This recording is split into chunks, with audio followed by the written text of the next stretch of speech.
Alors, bonsoir tout le monde. Alors, j'espère que vous avez apprécié la performance que vient de nous faire Arashi Daiko. Bienvenue à tous, je me présente. Je suis Alexis Bernard. Je suis le président de l'association Saké Québec qui organise l'événement de ce soir. Donc, je suis très heureux de vous voir si nombreux. Ça fait vraiment plaisir. C'est notre première édition virtuelle, donc on espère que tout va bien se passer, mais s'il vous plaît, si jamais il y a des petits pépins, soyez sûrs qu'on va faire de notre mieux et qu'on va arranger les choses au fur et à mesure.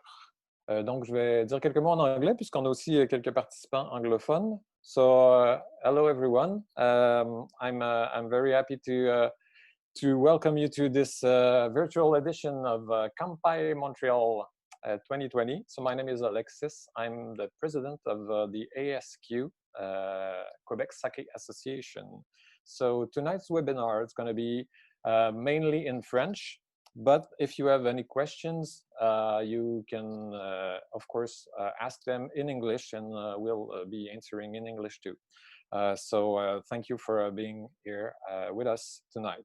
Donc, vous venez d'assister à un extrait donc, de Arashi Daiko, qui est un ensemble de percussions de Montréal qui a été fondé en 1983. L'extrait que vous avez entendu est une pièce composée par une des membres de Arashi Daiko, Madame Christiane Chaput. Arashi Daiko, en fait, est un groupe qui a animé nos soirées donc de Kampai des 2 dernières années, donc les salons de Kampai qui étaient évidemment de véritables salons de dégustation auxquels peut-être vous avez déjà pu assister.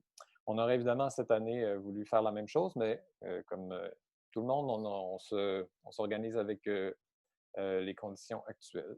Donc, quelques petits mots avant de commencer. Tout d'abord, le consul général du Japon, Monsieur Osamu Izawa, va s'adresser à vous. Donc, on remercie le consulat du Japon pour son soutien depuis le début. Donc, ils ont toujours été là pour nous aider et nous supporter. Donc, Monsieur Izawa va nous parler dans quelques instants. Il a fait une petite vidéo pour nous et donc, je vous retrouve par la suite. Allez-y, Monsieur Izawa.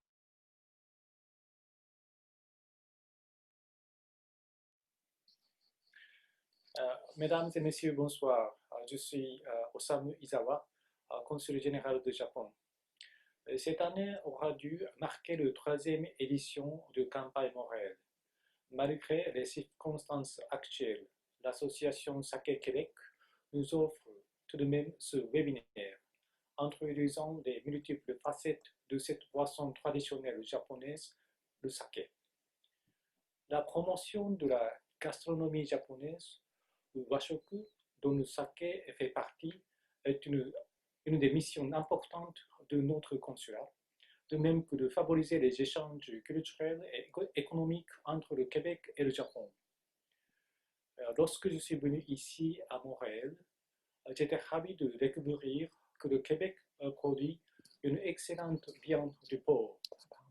Et dans le territoire de Premières Nations plus nord, il y a une abondance de matsutake, un type de champignon particulièrement apprécié dans la cuisine japonaise. Le consulat travaille à encourager l'exportation de tels produits de qualité vers les marchés japonais. De plus, dans le but d'approfondir la compréhension mutuelle et le lien d'amitié nippo-québécois, nous essayons de promouvoir la consommation québécoise de porc local en utilisant dans la gastronomie japonaise. Nous présentons divers plats typiquement japonais, tels que le tonkatsu, de délicieuses côtelettes de porc panées et frites. Le saké fait partie intégrante de l'art culinaire nippon. Il possède une longue histoire millénaire infusée de traditions et au cœur de la vie quotidienne et cérémoniale des Japonais. De plus en plus, sa popularité croît à l'international.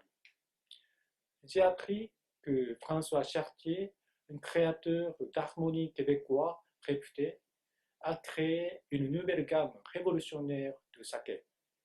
Il travaille en collaboration avec la brasserie de saké japonaise Tanaka de la préfecture de Miyagi.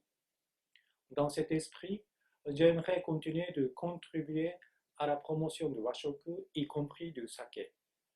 Je voudrais donc remercier l'association pour sa contribution. Je souhaite de grandes découvertes à tous qui se sont joints au webinaire pour se familiariser davantage avec le saké. Merci et bonne soirée à tous.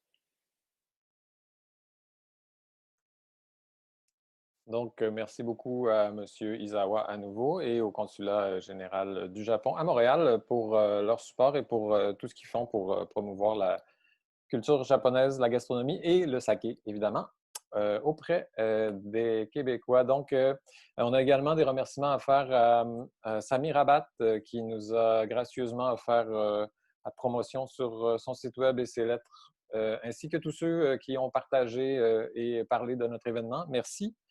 Donc, pour ceux qui ne sont pas au courant, Campai Montréal, en fait, est un événement de dégustation qui a eu lieu les 2 dernières années à Montréal. L'an dernier, c'était au marché Bon Secours. Donc, c'est un salon. Il y a eu près de 500 personnes l'an dernier qui ont assisté. On aurait certainement eu une magnifique édition encore cette année. Mais bon, évidemment, on n'a pas pu. Donc, c'est organisé par l'Association Saké Québec, qui est un groupe d'importateurs de saké, donc une dizaine d'importateurs de saké qui travaillent à faire connaître et à distribuer le saké ici. Et donc, le but de Campai Montréal, c'est de faire connaître la culture japonaise, la culture du saké en particulier, et de faire découvrir tous ces produits-là qui sont encore méconnus. Et évidemment, d'apprécier ensemble et de partager le plaisir qu'on a nous aussi à découvrir cette boisson qu'on aime beaucoup. Donc, sans plus tarder, on va commencer avec quelques explications.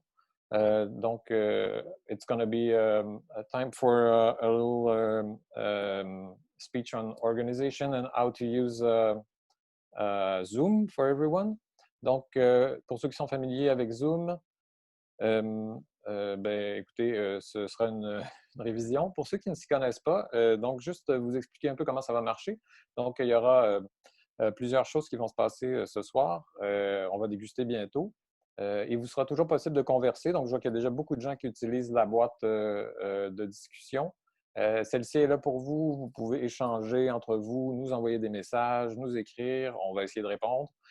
Si vous avez des questions, cependant, des questions spécifiques pendant la soirée, utilisez plutôt la boîte questions et réponses, donc qui est pas beaucoup plus loin dans le menu, qui est juste en bas.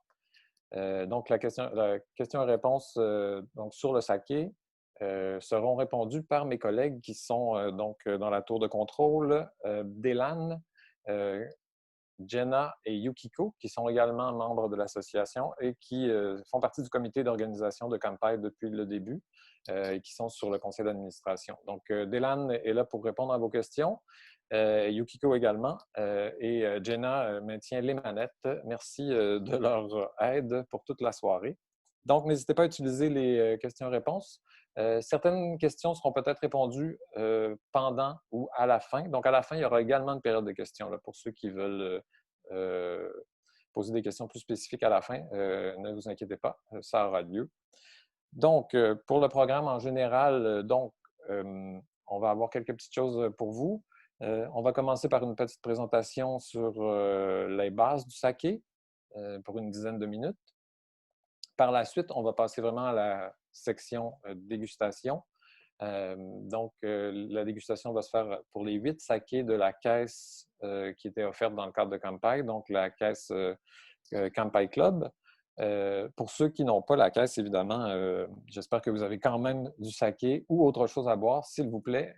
Si vous n'avez rien dans votre verre en ce moment, c'est le moment de vous verser quelque chose. Pour ceux qui ont des sakés au frigo, c'est aussi le bon moment d'aller les chercher et de les sortir, puisque la dégustation va se faire bientôt, donc on va les laisser tempérer un petit peu. Donc voilà, sans plus attendre, je vous invite à écouter Kuniko Fujita, qui est donc sommelière internationale de saké à Montréal et qui est connue sous le nom de Madame Saké au Québec. Donc, elle nous a préparé une vidéo de 10 minutes. Donc, c'est vraiment les bases, le saké 101. Pour ceux qui ont besoin de révision, c'est parfait. Pour ceux qui ne se connaissent pas, c'est pour vous.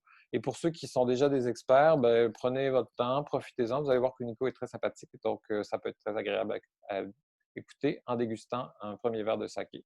On se retrouve après la vidéo pour la dégustation.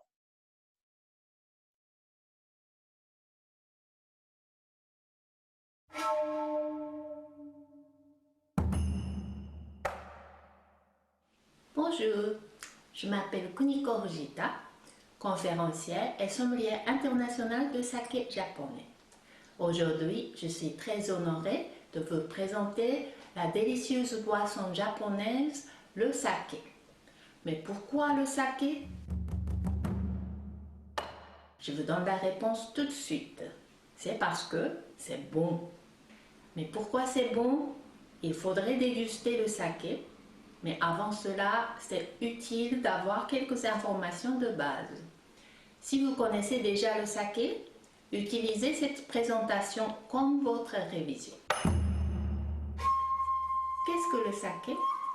C'est une boisson alcoolisée et le taux d'alcool oscille autour de 15 ou 16%, mais il peut descendre jusqu'à 6 ou 7% et monter jusqu'à 22%. Les ingrédients principaux sont le riz, environ 20%, l'eau, 80% et les micro-organismes. Regardons rapidement chaque ingrédient. Pour la production de saké, on utilise en général Shuzoko Tekimai, riz propre à la production de saké. Normalement, il est de plus grande taille que le riz de table et au centre du grain de riz, il y a une partie blanche qui s'appelle Shinpaku. On trouve l'amidon dans cette partie nommée Shinpaku. À l'aide d'un micro-organisme appelé koji, l'amidon se transforme en glucose qui est un sucre et à partir de ce sucre, on peut produire l'alcool. Donc c'est très important d'avoir un Shinpaku de bonne taille. En ce qui concerne les micro-organismes, il y a le koji, cultivé sur des grains de riz, la levure et les bactéries lactiques. Le koji, Aspergillus oryzae en latin, est une sorte de champignon qui provoque la saccharification de l'amidon du riz. Les levures, quant à elles, convertissent le sucre en alcool et dioxyde de carbone, CO2. Les bactéries lactiques protègent les levures. Voici le processus de la production du saké. D'abord, on polit le riz pour éliminer les parties indésirables du riz. Ensuite, on lave le riz et le laisse absorber de l'eau. On écuve le riz, on saupoudre le koji sur le riz cuit et le laisse se développer. On prépare le pied de cuve qu'on nomme shubo avec de l'eau, du riz écuvé et inoculé de koji ainsi que de la levure. Ce pied de cuve servira au départ de la fermentation. Ensuite, on prépare le brassin qu'on appelle molomi en ajoutant à plusieurs reprises au pied de cuve de l'eau et du riz cuit. Après la fermentation complète, on procède au pressage pour séparer le liquide de la lie.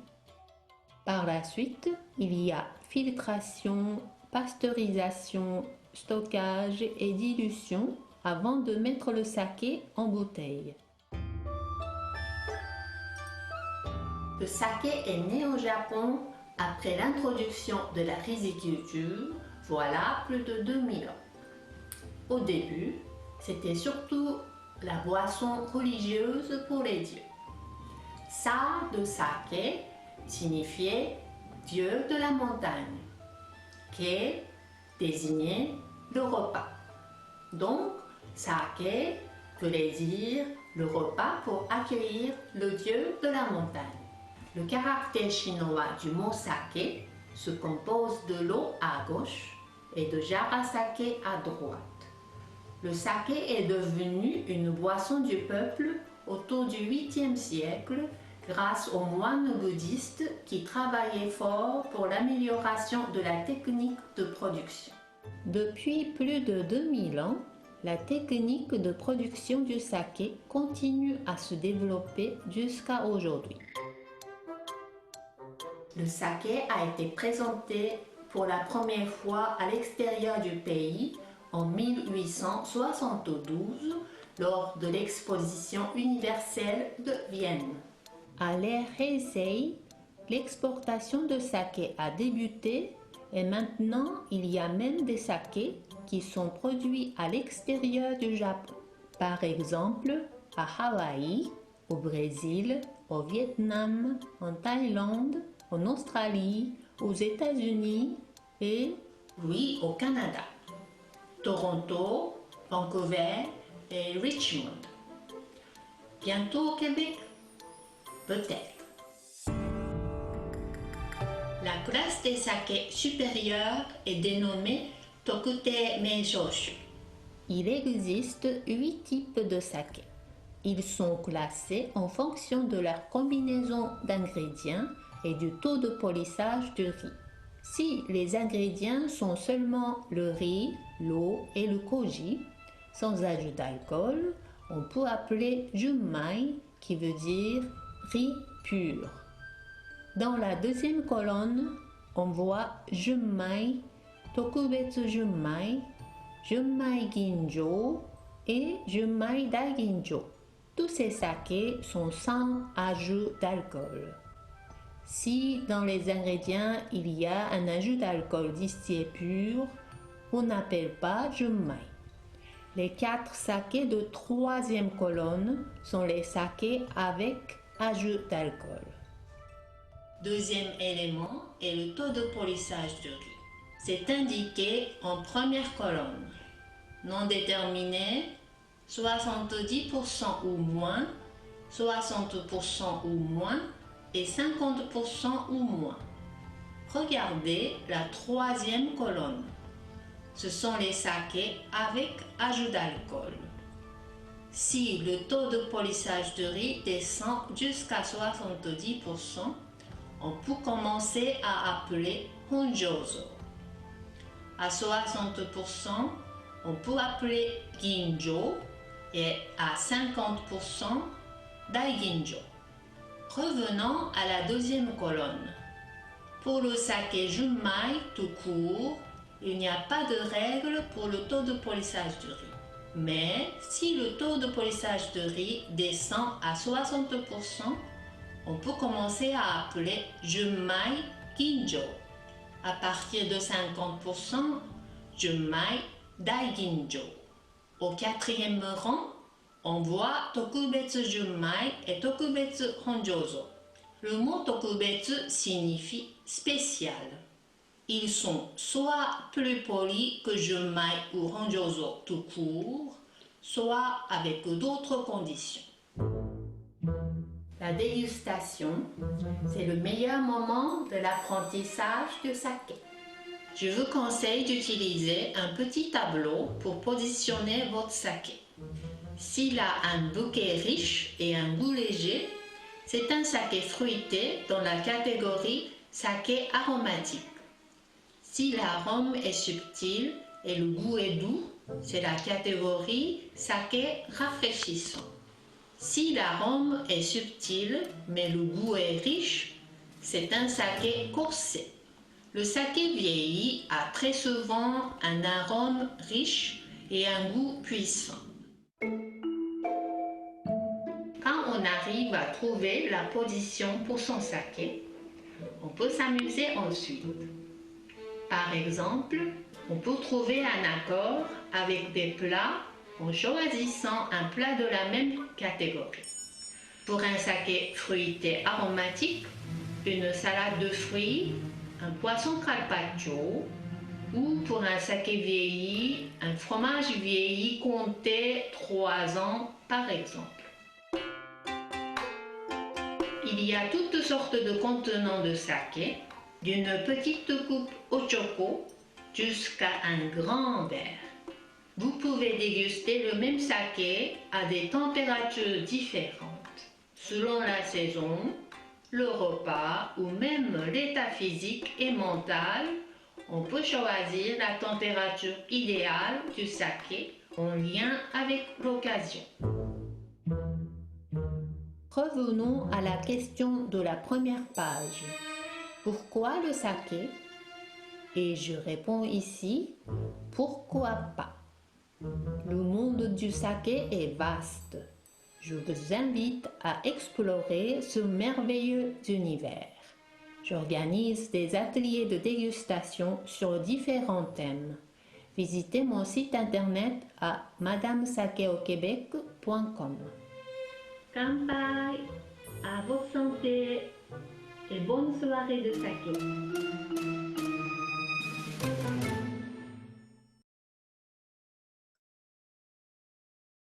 Alors, voilà, nous sommes de retour. Merci beaucoup, Kuniko Fujita, pour cette première introduction au saké. Donc, Kuniko-san fait partie de l'équipe de ce soir, qui sera avec moi pour la dégustation. Donc, j'ai la chance d'avoir deux conférenciers sommeliers à mes côtés. Donc, Kuniko Fujita, donc, qui est conférencière en saké et sommelière internationale de saké à Montréal. Donc, Kuniko-san, bonsoir, bienvenue. Bonsoir, Très content.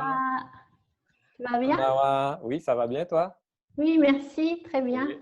Donc, je suis très content qu'on soit ensemble ce soir, même si on est dans deux villes différentes et qu'on ne peut pas se serrer la main, mais au moins, on est là. Ça. Très heureux de t'avoir. On peut faire campagne ensemble quand même. Voilà, c'est ça.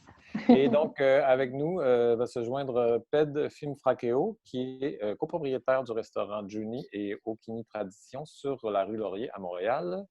Salut Ped. Salut, ça va bien? Oui, oui, ça va bien toi? Oui. Très content de te voir, Ped. Donc, c'est en compagnie de Kuniko-san et de Ped que nous allons déguster ce soir les sakés de la Caisse Mix Kampai Club. Donc, juste pour rapidement expliquer comment on va procéder. La Caisse Mix, évidemment, n'a pas été accessible à tous puisqu'on en a manqué très rapidement. Donc, il y a 8 sakés dans cette caisse qui viennent de différentes régions, de différents styles et qui sont représentés par 8 agences différentes, membres de la SQ.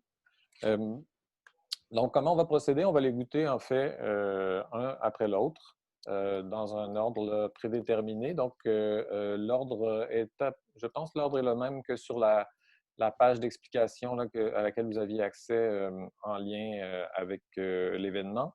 Donc, si vous l'avez devant vous, sinon, vous allez pouvoir suivre facilement. Donc, on va y aller dans un ordre logique. On a plusieurs blocs. On a, Kuniko-san et Ped et moi, élaboré un certain chemin, un parcours pour rendre ça plus cohérent et intéressant. On va s'amuser là-dedans. Donc, on va commencer sans plus tarder avec le premier saké, donc, qui est le Urakasumi Zen Junmai Ginjo, donc, qui vient de la brasserie Saora à Miyazaki et qui... excusez-moi, non, je me trompe. Miyagi. À Miyagi, pardon, oui. Donc, région de Miyagi au nord. Miyazaki, c'est au sud complètement. C'est pas du tout la bonne place. Donc, c'est un saké qui est représenté au Québec par Metropolitan Wine and Sake, donc qui est une compagnie qui est à Toronto et à Montréal. Donc, voilà, on va goûter ça en premier. Donc, j'espère que tout le monde en a un sous la main, ceux qui peuvent. Ceux qui n'ont pas Urakasumi Zen vont pouvoir... voilà. Donc, Kuniko s'en va chercher sa bouteille. Ped, est-ce que tu l'as près de toi? Tu l'as déjà bu? Ah, voilà, Ped l'a déjà. Parfait, fantastique. Donc, c'est une brasserie qui a été fondée en 1724. C'est leur Junmai Ginjo, qui est vraiment leur saké, si on veut, porte-étendard. Il a été créé en 1973 par le toji de l'époque, Juichi Urano, qui est un toji assez connu, assez célèbre. Et donc, ils produisent ça depuis cette époque-là. Donc, on peut commencer par le goûter. Oui, super. Donc, dans quoi est-ce que tu vas le boire, toi, Kuniko-san? C'est parti. Excusez-moi. Je commence toujours par le Ochoko de dégustation avec. J'ai un peu trop mis, je ne peux pas montrer, mais. Fais un grand verre. C'est ça, ça c'est Nico Nico, mais normalement il y a deux ronds. Oui, c'est ça, il y a celui-là là, avec les Voilà, cercles exactement. bleus comme ça. Mais Voilà. je trouve. J'aimerais bien utiliser, par exemple, pour ce Junmai Ginjo, ce Ochoko. La taille, c'est un peu entre Ochoko et Guinomi. Mais c'est en bois, mais laqué en rouge. Oui, OK, ouais. Oui. Et donc, intéressant. j'utilise parce que je sens beaucoup du riz qui vient d'être cuit, étuvé. Donc, c'est comme un goût c'est un saké qui accompagne tout le repas. Donc, c'est pour ça que cette petite coupe, comme une bol à soupe miso. Oui, parfait. Oui, Vu même que les arômes, pour texture. mettre de l'avant les arômes de riz. Oui, oui. Ah, c'est bien. Et Ped, toi, tu as choisi un verre à vin? Moi, j'ai fait verre à vin, c'est quand même assez universel pour la dégustation, autant vin que salé. Et j'ai une belle petite machine. Ah, tu l'as chauffé aussi? Chauffer le saké. OK, OK. Puis tu l'as-tu goûté Alors, chaud? vous avez mentionné que c'est une température à 25 degrés. Là. Oui, c'est ça. J'ai seté à 25 degrés pour voir vraiment la différence entre. OK. Donc, ce saké-là, c'est un saké qui est bon, recommandé frais ou à température de la pièce. Évidemment, les températures, c'est aussi c'est quelque chose de très subjectif, là. On va en parler tout le long de la soirée. On a tous les trois, on va avoir probablement des opinions différentes et variées sur le sujet. Mais c'est une des choses intéressantes avec le saké de pouvoir jouer avec les températures beaucoup plus qu'avec le vin. Dans ce cas-ci, on a un Junmai Ginjo. Puis les deux premiers sakés, donc c'est des Junmai Ginjo. Donc, on va parler plus spécifiquement du type Ginjo dans ce bloc-là qui est notre bloc de deux premiers sakés, si on veut. Donc, souvent, pour des sakés plus aromatiques que sont les Junmai Ginjo, on va souvent utiliser des verres qui permettent d'exprimer le bouquet. Puis pour des sakés qui sont peut-être plus sur la texture, des fois, moi, j'ai tendance à aller vers des verres qui sont un petit peu plus fermés, mais après ça, il y a beaucoup d'expérimentation à faire, je pense. Donc, comment vous trouvez ce saké-là? Moi, je le trouve très, très agréable. Pour les gens qui n'ont pas beaucoup d'expérience de saké, c'est un saké idéal pour commencer. Comme par exemple pour les amateurs du vin blanc, ce serait parfait. Même en contenant de verre à vin blanc, ce serait bon aussi. Parce que j'ai senti, par exemple, gâteau de riz, mochi, gâteau de banane aussi. Mais au niveau du goût, c'est très harmonisé. Oui, c'est un il y a bel équilibre. du début jusqu'à la fin. Un peu à la fin, un peu quand même côté sec, mais toujours dans la douceur. Oui, exact. Il y a une belle finale quand même, c'est assez sec. Ped-san, toi, qu'est-ce que tu en penses? Comment tu l'as trouvé? Avoir goûté quand même une bonne gamme de saké urakasumi. C'est des sakés très doux, très classiques, une belle acidité. Le floral, le côté fruité aussi est présent, mais pas trop. C'est quelque chose de très délicat. Ouais. Je trouve que c'est des choses. En apéro, c'est magnifique. Oui, c'est très intéressant. Surtout que ça vient de Miyagi. C'est une région qui a quand même beaucoup de fruits de mer. Fait que les huîtres, les oursins, tout ça, ça va très bien avec ce genre de saké-là. Moi, j'aime beaucoup température pièce. Le côté floral va être présent, le côté fruité va être présent. Oui, la texture aussi prend beaucoup d'ampleur à température pièce. Oui, le côté tropical va ressortir. Chaud, c'est aussi bon, un peu plus corsé. Fait que c'est le fun, on peut aller avec des choses un peu plus comme de la viande, des choses grillées. Fait que c'est très intéressant comme saké. C'est le fun Ouais. au niveau de la cave saké et mel. Ouais. On va continuer à en parler après, mais on a une petite vidéo, donc avant que j'oublie. Le brasseur de Sora, de la brasserie Sora, nous a préparé une vidéo. On l'écoute pour 2 minutes. Ça va nous mettre en contexte et on revient ensuite.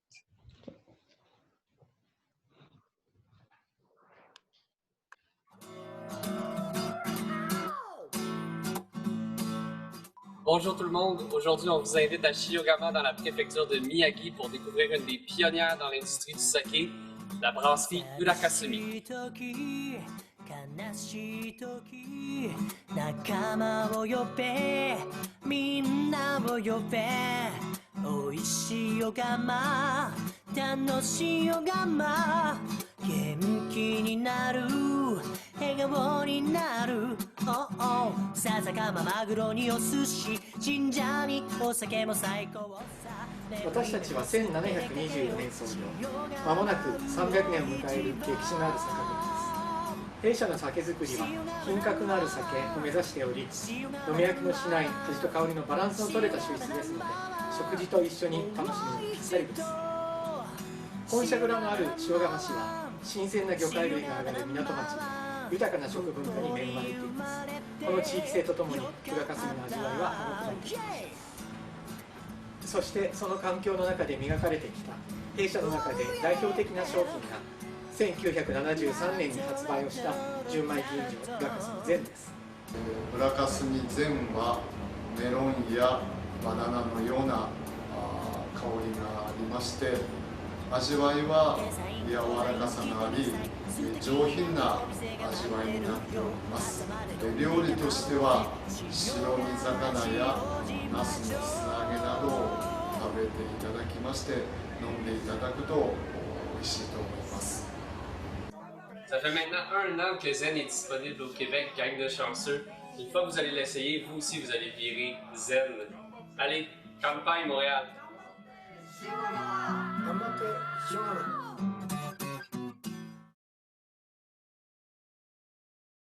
Donc voilà, c'était la petite présentation par la brasserie qui nous a fait une super vidéo avec si vous posez la question pourquoi il y a un Québécois qui présente la brasserie, c'est Benoît Champagne qui travaille pour la brasserie. Il est là-bas au Japon et il est le représentant, donc responsable des ventes internationales pour Saora Shuzo. Donc Benoît est un Québécois qui vit là-bas maintenant.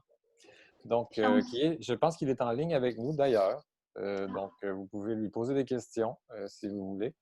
Le bombarder. Je ne sais pas s'il va apprécier, mais il est là. Donc, voilà pour la brasserie.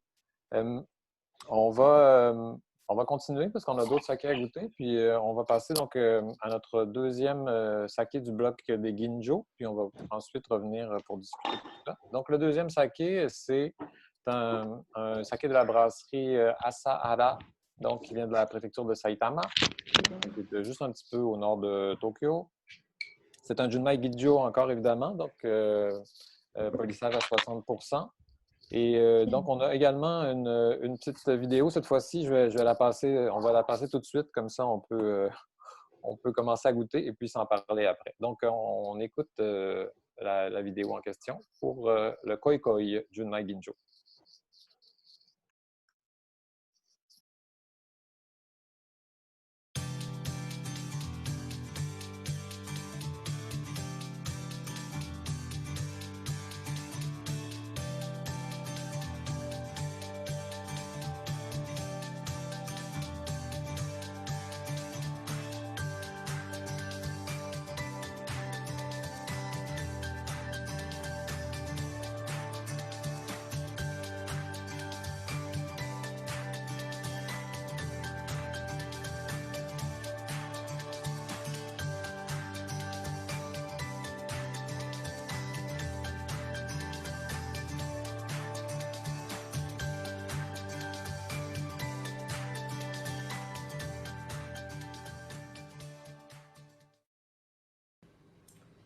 Hi everyone. I am President Asahara from Asahara Brewery. Hello to Kanpai Montreal. 2020, this is our brewery. Our brewery produce liqueur, wine, beer, so on. I hope you will like our sake. Thank you. Hello, I'm Toji Itoigawa from Asahara Brewery. Hello to Kanpai Montreal 2020. I wish you like our sake, koikoi, and sayori. Thank you. Donc voilà, petite présentation par le propriétaire de la brasserie et le Toji, donc, qui produit donc ce saké ici, le Koikoi, donc, qui est représenté au Québec par le groupe 3G Général. Donc, vous avez noté que le Toji, donc le maître brasseur, est très jeune. C'est un jeune homme, ce qui est très rare, en fait, hein, dans le monde du saké. Souvent, c'est un poste qu'on occupe après avoir travaillé pendant des dizaines d'années comme aide ou comme juste employé. Et donc, on apprend et on devient Toji. Souvent, au Japon, les Toji deviennent maîtres brasseurs alors qu'ils ont 50 ans et plus. Donc, de plus en plus, on voit des jeunes qui prennent la place de Toji. Et puis, c'est le cas à Sahara Shuzo. Avez-vous commencé à goûter, Ped et Miko-san? Oui. Oui, j'ai goûté. Vos impressions? C'est deux Junmai Ginjo très différents. Oui, exact. Ouais. C'est intéressant de les comparer. Là.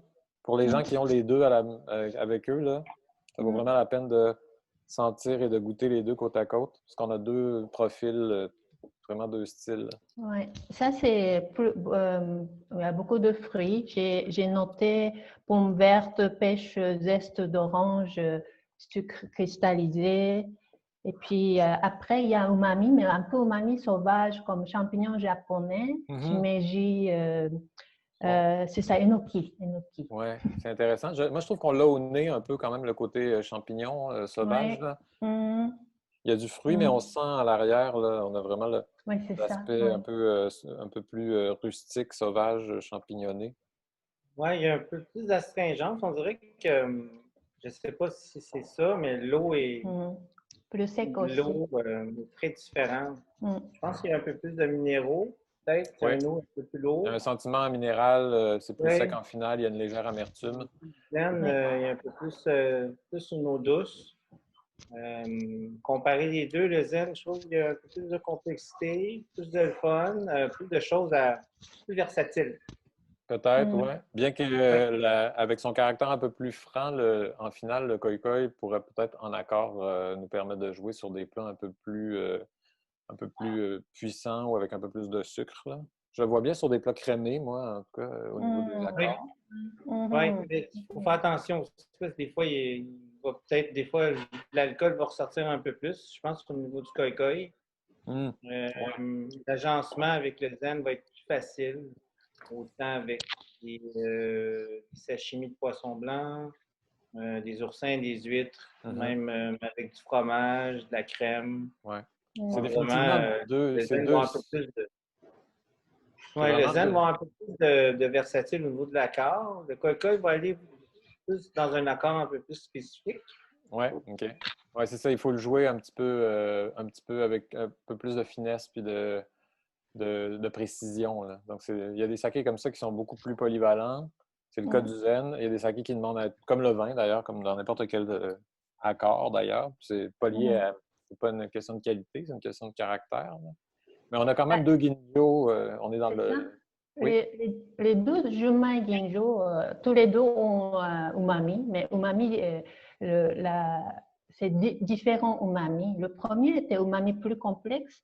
Le deuxième Koikoi, c'est umami plus un peu sauvage, plus vers champignons japonais. Donc, pour les plats, je prendrais les sushis des poissons plutôt rouges comme thon, saumon pour le premier. Pour le urakasumi zen. Oui. Et l'autre, d'autres koi koi. Pour koi koi, comme Ped a bien dit, comme huître, ce serait bon. Avec le côté sauvage, ce serait bon. Oui, en effet. Oui, c'est vrai. Mais c'est des sakés qui sont intéressants à travailler sur les accords de poisson, ça, c'est sûr. Oui. Les températures pour le koi koi, je pense que c'est plus un style à... Je ne sais pas si vous l'avez... Ped, tu l'as-tu chauffé? Parce que, disons, on le recommande plus frais, là, puis je crois que c'est... Oui, je pense plus frais, ce serait mieux. Oui, je suis d'accord. C'est ça l'avantage. Mais tu sais, le ginjo, c'est comme on a parlé récemment, c'est très nouveau. Oui. Quand on parle d'un saké ginjo, c'est extrêmement versatile. On ne peut pas dire que, comme en vin, si on prend un chablis, ça goûte le chablis. Le Junmai Ginjo, c'est très vaste.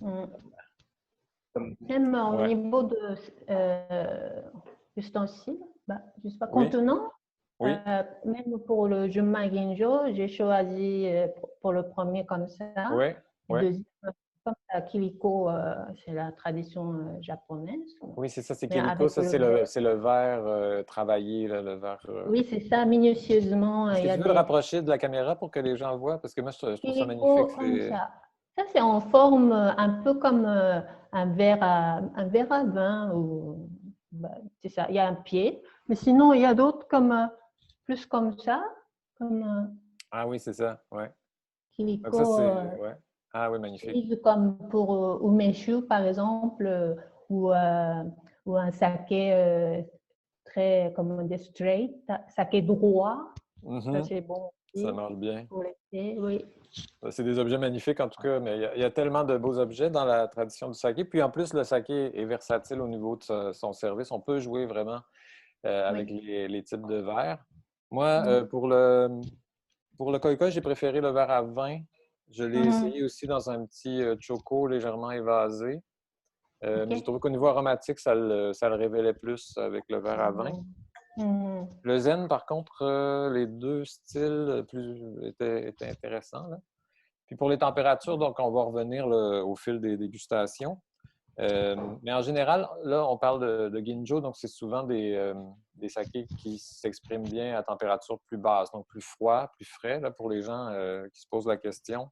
Le Junmai Ginjo, donc c'est un style de saké qui est lié beaucoup au polissage. Puis les ginjo, en général, qui sont ces sakés donc plus polis, plus aromatiques, où on exprime vraiment un caractère plus complexe, donc qui existent depuis, qui ont commencé vraiment à apparaître au Japon seulement depuis les années 80. Ce sont généralement des sakés à servir frais parce qu'ils ont une expression aromatique qui se présente mieux à des températures plus basses, mais il y a vraiment des exceptions. Hein. Je ne sais pas si ça vous est arrivé de tomber sur des Junmai Ginjo, des Junmai Dai Ginjo même, qui se servaient très bien tempérés et même chauds. C'est pas la norme, mais c'est tout à fait, ça existe et c'est tout à fait acceptable. Tout à fait, c'était délicieux, oui. Donc, on va changer de bloc. Donc, on va continuer sur la modernité. Donc, là, on a parlé de Junmai Ginjo, des nouveaux styles. Donc, ça se développe depuis les années 80, mais il y a encore des nouveaux styles maintenant qui apparaissent. Il y a beaucoup de variétés qui sont maintenant produites au Japon. On va en goûter deux, vraiment dans des styles très modernes, très nouveaux. Donc, le premier, c'est un saké aromatisé qui est produit par Gekkeikan, donc qui est évidemment une brasserie extrêmement connue. Un des grands brasseurs mondiaux. Celui-ci est brassé aux États-Unis, donc à la brasserie de Folsom, en Californie. Donc, on va écouter également une petite présentation, puis on va revenir pour la dégustation. Parfait. 米国月経館は1989年アメリカカリフォルニア州フォルサムで設立されました。この地を選んだ理由は2つ。米どころサクラメントバレーに近いこと、そしてシエラネバダの水が得られることです。この蔵で作られたお酒は全米のほかカナダ、韓国、南米へと出荷されていきます。カルローズは日本の酒米の血筋を引いており、酒造りに適したお米です。蒸してもベタベタせず、一粒一粒しっかりとした弾力があります。我々が使用する水はシエラネバダ山脈の雪解け水でミネラル分を多く含まない軟水です。酵母による発酵が程よく柔らかい口当たりの酒に仕上がります。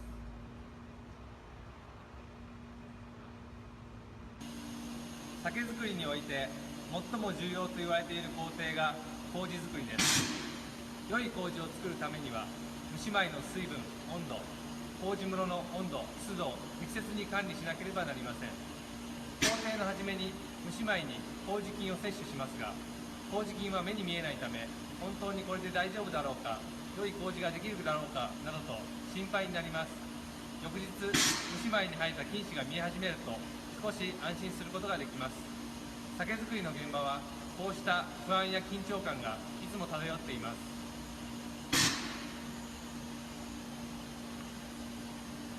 乾杯モントリオール参加の皆さん、カリフォルニアとモントリオールは離れていますが、同じ大陸の上で今一緒に乾杯したいと思います。乾杯をすることで我々はつながっています。乾杯。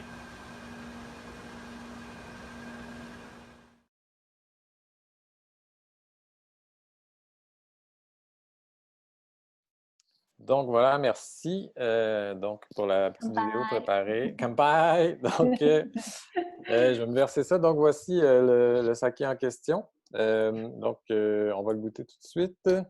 Il est représenté au Québec, soit dit en passant. Gekkeikan est représenté au Québec par Select Wine, donc agent au Québec. Et puis, je vais m'en verser. C'est vraiment comme un cocktail. Oui, c'est ça. Hein? C'est la première chose que je me suis dit, moi aussi. Ben, moi, j'ai goûté, puis j'ai décidé de le servir dans un old fashion avec la glace. Ah oui, excellente idée. Ben oui. Oui, c'est clairement le style cocktail déjà fait sur glace.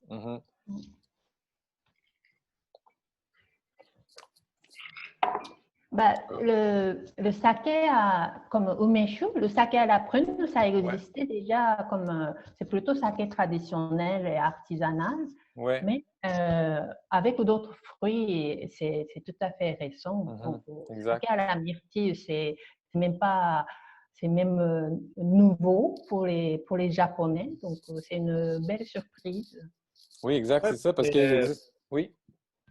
Il y en a des sakés au yuzu, il y en a à la pêche, momo, il y en a même, j'ai vu aux carottes. Oui. Oui, il y a tout un développement, c'est ça. Donc, il existait comme, Kuniko, tu disais, il existait déjà le umeshu à la prune, le yuzushu, on le voyait un peu, donc au yuzu, mais là, il y a il y a une explosion des saveurs disponibles sur le marché. Puis ça fait vraiment partie du développement moderne du saké. C'est beaucoup un mouvement, on le sait, hein, c'est beaucoup un mouvement pour attirer les jeunes au Japon, en fait, les jeunes consommateurs. Oui, les jeunes et les femmes. Les jeunes et les femmes, oui. Le saké, traditionnellement, c'était surtout pour les hommes. Après la Deuxième Guerre mondiale, il y avait la croissance miraculeuse de l'économie où les hommes travaillaient fort. Alors, le soir, ils avaient besoin d'être comme en relax, tout ça, et ils voulaient boire le saké chaud, quelque chose comme pour réchauffer et pour oublier la fatigue. Donc, le saké était longtemps considéré comme boisson chaude pour les hommes. Mais l'économie se stabilise, alors les gens commencent à chercher la meilleure qualité aussi. Et c'est pour ça que les ginjo étaient nés, inventés aussi. Le mot ginjo veut dire brasser avec soin. Donc, c'est plus de concentration, plus de soin. Oui, c'est ça. C'est un passage entre la production de volume, de saké standard qui était bu plus au quotidien par les hommes sans trop déguster. Puis le ginjo, c'est vraiment un mouvement vers une approche de dégustation. Exactement, oui. Et ça se voit donc très souvent au froid. Donc, pour les femmes, pour les jeunes, c'était plus facile de prendre la bouteille comme ça. Si on pense, il faut réchauffer ça, on laisse tomber, on dit comme ça, mais c'est pour ça que Ginjo a été commencé. Mais donc, ça continue ces efforts pour avoir plus de fans de saké en faisant la diversité comme ça, le saké genre cocktail. Même au Japon. Mais là, ça, c'est vraiment, je pense, dirigé vers les jeunes et le marché aussi américain, international, l'Occident. Amener des gens à découvrir le saké, des gens qui n'iraient pas nécessairement vers le saké naturel, nature. Parce que chez les jeunes, il y a eu, depuis les années 70, les jeunes se sont désintéressés, au Japon du moins, au saké. Donc, on essaie de les récupérer un peu comme ça aussi. Exactement. Maintenant, il y a une boisson sangria, boisson espagnole, je pense. Je ne sais pas trop. Mais il y a sakeguria en Japon. Oui, OK. C'est-à-dire les fruits secs est déjà dedans, dans un verre, et on verse ton saké préféré, et ça devient un sakeguria. Donc, saké aux fruits dans le verre directement. Oui, exactement. Bon, voilà. Il y a des churrai aussi au Japon. Le churrai. Oui, churrai, oui. Oui, mais je pense que ce genre de saké-là, ça va vraiment chercher la clientèle des churrai qui sont les jeunes. Donc, le churrai, c'est un cocktail à base de shochu, donc alcool distillé, mais avec des arômes de fruits. Puis, il existe une variété de fruits extrêmement diversifiés dans les bars. Là.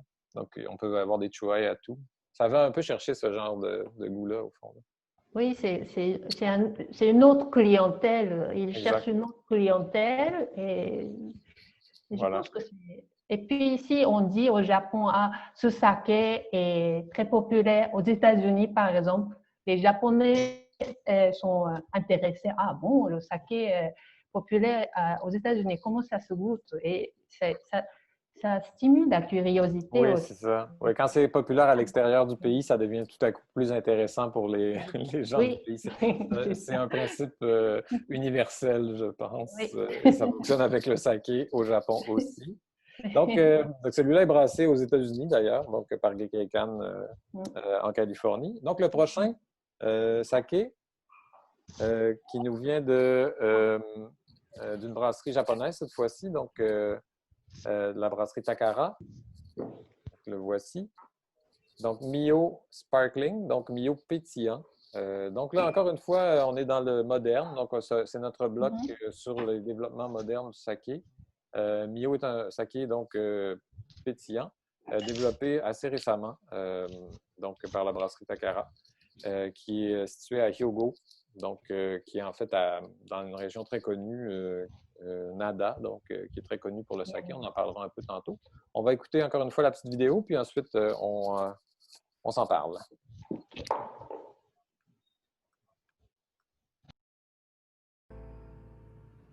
宝酒造の山口祐介と申します。本日はスパークリング清酒2を紹介する時間をいただき誠にありがとうございます。今日は私から皆さんにミオの魅力を紹介したいと思います。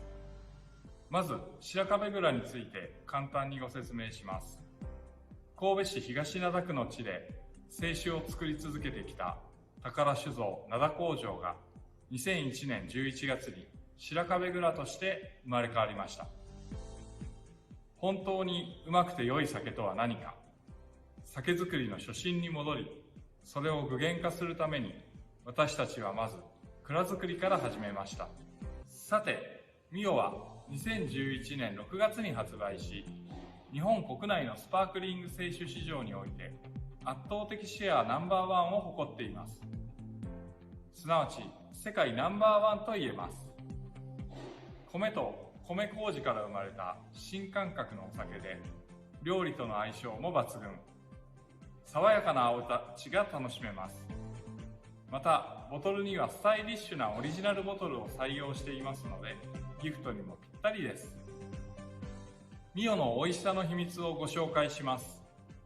アルコール分は 5% で気軽に日本酒を楽しめます。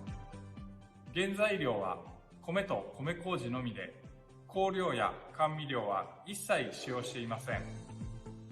マスカットのようなフルーティーな香りと、ほのかな甘みと程よい酸味が特徴です。商品名のミオとは、浅瀬の水の流れ、船の通った後にできる泡の跡という意味があります。浅さを低アルコール、泡の跡を発泡性に例えており、清酒の新しい流れを作るという思いを込めています。さらに、イタリア語でミオが私のという意味を持つことから、清酒にあまり馴染みのない方にも、私のお酒として楽しんでいただきたいという願いも込めています。飲み頃温度は0度から5度がおすすめです。0度に近づくほどすっきりキレのある味わいに、また5度くらいではお米のほのかな甘みをより感じていただけます。それでは皆さん、乾杯。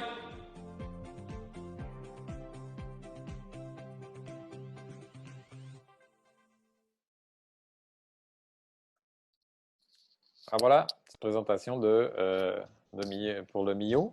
Donc, Mio est représenté au Québec par Ozawa, donc, qui représente plusieurs sakés et qui est disponible à la SAQ, celui-là. Donc, vous pouvez vous le procurer facilement. Voilà, Mio Sparkling. Oui, c'est un saké facile pour tout le monde, avec 5% seulement d'alcool. Donc, c'est comme on a dit tout à l'heure, c'est pour une autre clientèle qui cherche peut-être un alcool, mais pas léger, pas très lourd. Puis, c'est très agréable. Oui, ça se boit tout seul, hein, c'est ça? Oui, oui. Ouais, ben, ça goûte le Moscato d'Asti, hein, le Moscato italien. Oui, c'est très proche. Oui, on a des notes un peu de fruits, c'est frais, c'est pétillant, ça se descend tout seul. Puis c'est très faible en alcool. Oui, ça harmonise très bien. C'est pas comme trop prononcé. Ouais, ça me fait penser, j'ai eu la chance de visiter une maison de saké à Yamagata, la maison Joe Kiken, puis ils font un saké pas pétillant, mais dans le même style. OK, ouais, un faible en alcool avec sucre résiduel un peu, là? Ben, ils coupent la fermentation à moitié. Fait qu'après 15 jours, ils coupent la fermentation puis ils embouteillent directement. Alors, ça donne des sakés dans le même style, à 5% d'alcool, très léger, le sucre est encore présent. Ouais, facile à boire. C'est la nouvelle tendance. C'est une des nouvelles tendances. Donc, pétillant comme ça, mais aussi juste faible en alcool avec fermentation partielle, au fond. Là, donc, ça conserve beaucoup de sucre. Ça fait des taux dans deux sens, il y a le saké avec très peu d'alcool et il y a aussi une autre direction, c'est-à-dire le saké plus d'alcool comme sans ajout d'eau, genshu. Oui. Il y a les genshu aussi qui sont de retour. Ouais. On va en parler un peu plus tard aussi. 20%. Oui, exact. C'est aussi populaire. Délicieux. Donc ça, c'est brassé. Donc c'est ça. C'est brassé, on va en parler tantôt, mais ça vient d'une région qui est très connue pour la qualité de l'eau, qui est une eau assez minérale. Donc ça permet d'avoir une bonne présence en bouche. Oui. Donc par la brasserie Takara. Donc ça fait le tour pour notre deuxième bloc sur le style moderne. Je pense que c'est bon. Donc on va passer de la modernité. On fait un petit retour vers la tradition. Donc le prochain saké est tout à fait différent dans son style. Oui. Il s'agit de Uto Uto, donc un Yamahai Junmai. Il est à la fois moderne et traditionnel, très moderne dans son esthétique et très traditionnel dans sa production. Donc ça vient de la brasserie, elle s'appelait Morikuni, mais la brasserie en fait a changé de nom récemment, donc c'est Shodoshima, sur l'île de Shodoshima. Et puis, donc, c'est représenté par L'Eau et le Riz au Québec et en importation privée seulement. Et donc, on va écouter la petite vidéo, puis on déguste ça ensemble après.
Alors voilà, c'était la petite présentation par la brasserie Shodoshima pour le Uto Uto. Ça nous a permis de voir un peu comment aussi la production se faisait chez eux. J'aime beaucoup le Uto Uto, je vais le dire pour être transparent, c'est moi qui le représente, donc c'est un de mes sakés. Donc je l'aime et je le connais bien, évidemment. Tellement drôle, tu sais, en regardant la vidéo, sans le saké, on dirait que c'est là, parce qu'on dirait que tu sens la maison de saké. Tu sais. Exactement, oui. Ouais. Ouais, la vidéo représente bien l'esprit de l'endroit. C'est une minuscule brasserie hein, pour mettre en perspective. Là, c'est tout petit. Ça a été reparti il y a 15 ans dans une brasserie qui était fermée depuis plus de 50 ans. Il n'y avait plus de brasserie à Shodoshima. Et c'est une femme qui a reparti ça, Mme Ikeda. Et elle voulait une mise en marché très moderne. Donc, les étiquettes, tout ça, très modernes, mais qui sont associées à la tradition du lieu parce que tous les noms sont liés à l'île. Donc, Uto Uto, c'est lié au son des oiseaux de mer. C'est un onomatopée, au fond, là. Uto Uto.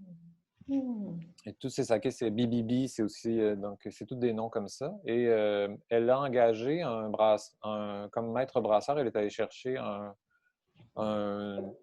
toji, donc un maître brasseur à la retraite qui avait arrêté, qui avait déjà atteint l'âge vénérable de près de 80 ans et elle lui a demandé de reprendre du service pour démarrer ça. Et lui, sa spécialité, c'est la méthode de fermentation Yamahai, donc qui est une méthode traditionnelle. Et c'était ce qu'il faisait. Lui, en fait, il brassait plus, il faisait qu'enseigner la méthode Yamahai dans une école à Hiroshima, pas très loin. Et donc, c'est M. Noboru-san qui a repris. Et il travaille, lui, Noboru-san, et Kenbishi-san, qui est son assistant qu'on a vu dans le vidéo, c'est eux qui brassent tout. Donc, c'est vraiment, tu sais, on se sent sur place, puis on sent bien l'endroit, mais l'endroit est aussi très petit. Le feeling un peu là, qu'on a dans la vidéo, c'est vraiment ça quand on est sur place. Comment vous le trouvez? Je vais arrêter de parler, puis je vais vous... J'aime beaucoup. J'ai réchauffé comme pète ça. J'ai utilisé le même genre comme pratique pour réchauffer. Je vais réchauffer moi aussi, mais je vais y aller la température de pièce? Avec Tokuri. Tokuri, oui. Donc, à la carafe. Donc, Ped et Nico-san ont des petits chauffe-saké super modernes. Moi, je vais y aller avec la bonne vieille méthode. Une carafe dans de l'eau chaude. Voilà, je mets ça dans l'eau chaude maintenant. Ce qui est intéressant, c'est, je trouve, le Uto Uto vient dans la même lignée que le Takasumi Zen. Pas au niveau gustatif, plus au niveau versatile. Le froid, très bon.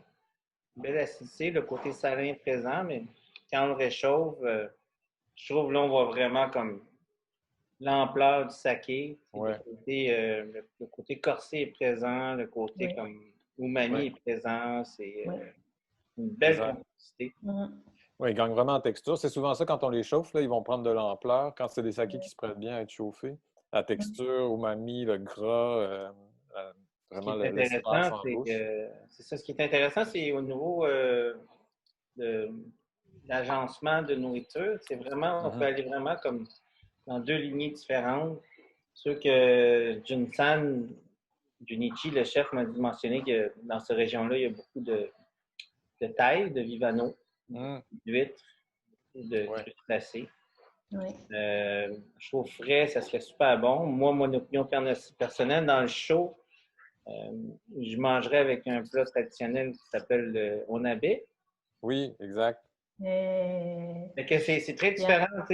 Après, dans le froid, on mange avec des poissons blancs, frais, des huîtres. Crustacés, des huîtres, exact. Puis chaud, on va avec un plat plus réconfortant, quelque chose comme l'onabe qui, je trouve qu'il reste super bien avec ça. Moi, des mijotés. Mais la propriétaire Ikeda-san, elle a recommandé le Furufuki Daikon. Daikon. Le goût de maman. Oui, une recette très familiale et traditionnelle, en effet. Oui. effectivement. Onabe avec fruits de mer, mais on peut essayer aussi onabe de fruits de mer, mais à l'occidental comme bouillabaisse. Oui, soupe de poisson, ce serait super, ça c'est parfait. Ça n'a pas besoin d'être des plats japonais, ça fonctionne Non, c'est bien. ça, oui. Les fruits de mer mijotés, un peu Oui. riches. Exactement. Ça fonctionne super bien quand c'est chaud, là. Mais Si on regarde, tu sais, la bouillabaisse, c'est ça vient des mêmes climats, au bord de l'eau, des fruits de mer. Oui. Exact. Oui. Et là, je choisis plus ochoko, bien sûr, parce que j'ai réchauffé. Donc, un petit contenant pour garder la chaleur de saké. Ouais. C'est un ochoko de Bizen, donc c'est pas loin de Shodoshima, c'est à Ayama. Sinon, je n'ai pas, mais comment dire, on dit carapace de crabe. On a les pêcheurs japonais ont la tradition de boire le saké avec ça. Ah oui, il y a un peu d'arôme de crabe qui vient avec. Dans le... C'est pas saké moderne, mais c'est... Non, c'est plutôt traditionnel, ça, oui, à l'ancienne. Mais oui, ça me paraît vraiment, ça fonctionnerait très bien, à mon avis. Oui, c'est un autre Donc, voilà, super beau style. Moi, j'adore ce style-là aussi. Ça se prête bien au climat d'hiver aussi au Québec. Là. Oui. Donc, c'est un style quand même assez très traditionnel. Oui. C'est ça, le Yamahai, donc pour ceux qui ne sont pas familiers, on peut en parler un peu, là, les méthodes traditionnelles de fermentation. Au fond, il y a 3 techniques actuellement utilisées au Japon pour démarrer la fermentation. Donc, ce qu'on appelle le shubo, qui est le pied de cuve au départ pour faire la fermentation. L'actuelle technique la plus utilisée, la méthode moderne, c'est Sokujo Moto. Et les 2 autres anciennes techniques sont le Yamahai et le Kimoto. Donc, je ne sais pas comment je peux résumer ça vite, là, mais dans le cas de la méthode moderne, on ajoute de l'acide lactique concentré dans la cuve pour assainir le mou à la fin de démarrer la fermentation. Mais anciennement, on utilisait les bactéries lactiques naturelles et on leur faisait faire le travail pour qu'elles assainissent par production naturelle d'acide lactique la cuve de départ avant de pouvoir lancer la fermentation pour éviter qu'il y ait toutes sortes de contaminations. Donc ça veut dire plus de temps, plus d'efforts. Oui. Et c'est ça, le Yamahai, c'est une technique qui existe depuis une centaine d'années. Et Kimoto, c'était encore plus ancien, qui était avant. Si vous avez déjà vu des vidéos avec des Japonais dans les brasseries qui ont des grands bâtons et qui écrasent le riz, ça c'est... En chantant, oui. Ça, c'est Kimoto et ça se fait encore, mais beaucoup moins, évidemment. Oui. Donc, la tradition des chansons, c'est pour pas que les brasseurs s'endorment, pour brasser le... C'est ça, oui. Oui, garder le rythme, puis rester réveillé, évidemment. Parce qu'il devait boire un peu de saké en même temps, peut-être qu'il devenait un petit peu pompette. Pas évident, bon. Donc, la technique Yamahai et la technique Kimoto, qui sont les 2 anciennes méthodes, ça donne des résultats un peu différents, mais dans les 2 cas, ça permet un développement bactérien un peu plus sauvage, si on veut. Donc, c'est ça, parce qu'on n'ajoute pas l'acide lactique. On attend la bactérie, l'acide lactique qui travaille, donc qui donne d'autres éléments aussi au goût. Donc, c'est pour ça que naturellement, c'est plus riche, plus il y a d'autres éléments à apprécier. C'est pour ça. Ouais. C'est ça. Oui, ça donne plus de complexité, mais parce qu'on peut avoir il y a de la complexité dans les méthodes modernes aussi, mais là, c'est une complexité qui est dans la diversité, disons. C'est parfois même ça peut être un peu déroutant quand on goûte des techniques traditionnelles comme ça, des goûts auxquels on n'est pas habitué, des goûts un peu pas toujours très droits. Là, c'est pas des sakés qui sont nets et droits, c'est des sakés qui vont avoir une espèce de foisonnement aromatique. Comme dans ce cas-ci, il y a des notes de champignons, il y a des notes herbacées. Il y a beaucoup de caractères là, complexes. C'est pas facile de prendre beaucoup de quantité justement pour cela. Alors, il y a 90% de sakés produits sont de Sokujo Moto. exact. Yamaha, c'est 9% et Kimoto, c'est 1% seulement. Voilà. Ça veut dire que le travail demandé est vraiment, il faut faire attention avec beaucoup de soins. Ce n'est vraiment pas évident. Donc, je félicite la brasserie Morikuni Shuzo. Oui, c'est la brasserie Shodoshima oui, ben, c'était ça l'objectif, c'était de conserver cette tradition-là. Oui, Donc, on est très heureux de les avoir aussi. Donc voilà, je pense que on va continuer à boire et passer au prochain bloc. Ouais, donc on change complètement, mais en même temps, on reste dans le thème puisqu'on va vers un saké qui est issu aussi d'une très ancienne tradition. Parce qu'avant tout ça, avant même le Yamaha et le Kimoto, il y avait le saké, comment on pourrait l'appeler, le saké antique ou le saké primaire. Oui. Qui était apparemment, dont le démarrage se faisait par la mastication des grains de riz. Donc, c'était les enzymes de la bouche. Par les jeunes filles qui travaillaient pour le dieu. Le saké était une boisson religieuse. Les jeunes filles purent donc mastiquer du riz et le cracher dans une boîte. Et le lendemain, c'est devenu un saké. Et heureusement, c'était pour Dieu. C'était pas pour le peuple. C'était pas pour le peuple. Voilà. Donc, à cette époque-là, oui, c'était un autre style. Et à cette époque-là, donc, le saké était pas filtré non plus. Donc, on avait vraiment toute la matière, le riz en fermentation était encore dans le breuvage. Donc, c'est vraiment comme une espèce de gruyot très épais.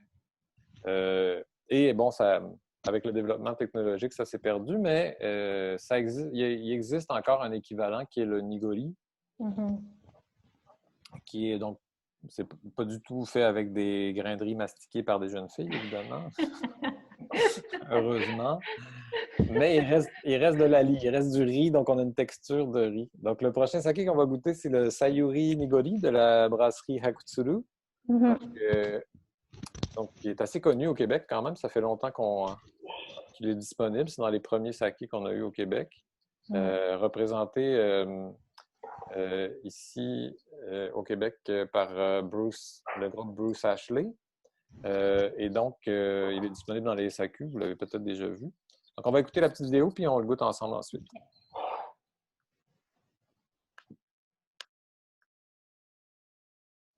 Hello everyone. We are presenting this Sayuri Nigori Sake from our museum in Kobe, Japan. This is Hakutsuru Sayuri Nigori Sake. Sayuri means a little lily and is also used for the name of Japanese girls and women. Sayuri was created to embody the gracefulness of Japan. Using only selected rice and rice koji, this Nigori Sake is brewed up carefully with natural water from Mount Roko. Sayuri Nigori Sake means cloudy sake. It is creamy and it has natural sweetness with a note of fresh banana and fresh melon. This sake is 100% gluten-free and also 100% certified-free. When you drink this Sayuri Nigori Sake, shake well, like this, before serving. Enjoy Sayuri. Kanpai.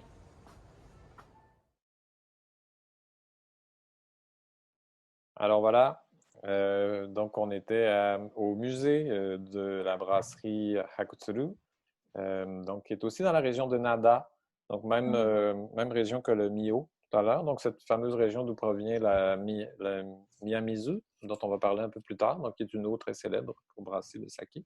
Beaucoup de brasseries dans cette région-là, en fait. C'est normal qu'on ait plusieurs sakés qui viennent de là parce que ça brasse dans ce coin-là. Oui. Donc, quelqu'un demandait s'il faut brasser. Et oui, il faut brasser. Est-ce que vous avez choisi votre verre? La grande question. Oui, j'ai choisi la couleur de Sayuri, rose. Oh, pas mal.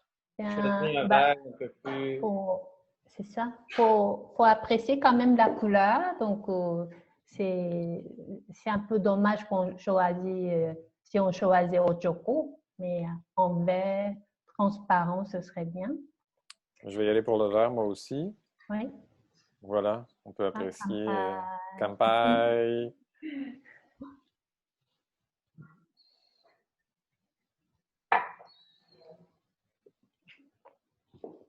Donc, au nez, hein, moi, c'est toujours ça. C'est le riz qui me frappe toujours au nez, là, Oui. avec ce saké-là. Oui. Ben, c'est nigori. C'est nigori, c'est souvent ça. Donc, il reste de la lie de riz. Donc, évidemment, le caractère de la céréale est très présent, là. Ben, au restaurant, c'est un saké très apprécié par les gens. Comme on dit, on parle de saké moderne, là. Mm-hmm. Un saké que les gens aiment beaucoup commencer avec. Ouais. Quelque chose de bonbons, fruité, doux.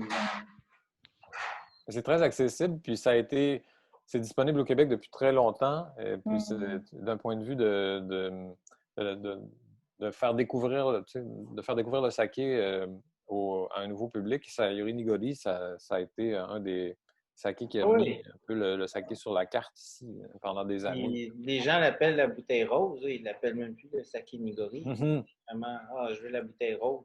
Oui, il est connu par son petit nom maintenant. Oui.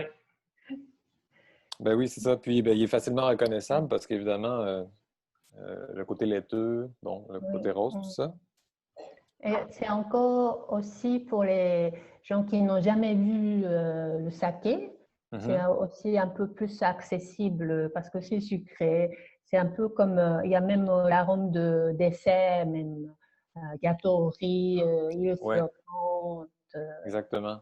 C'est pas trop fort en alcool, il y a un petit côté sucré, la texture, crémeuse. Oui, comme le saké grilla, ben, moi j'ai fait un Nigori Colada. C'est un cocktail de Nigori avec jus d'ananas et liqueur et rhum.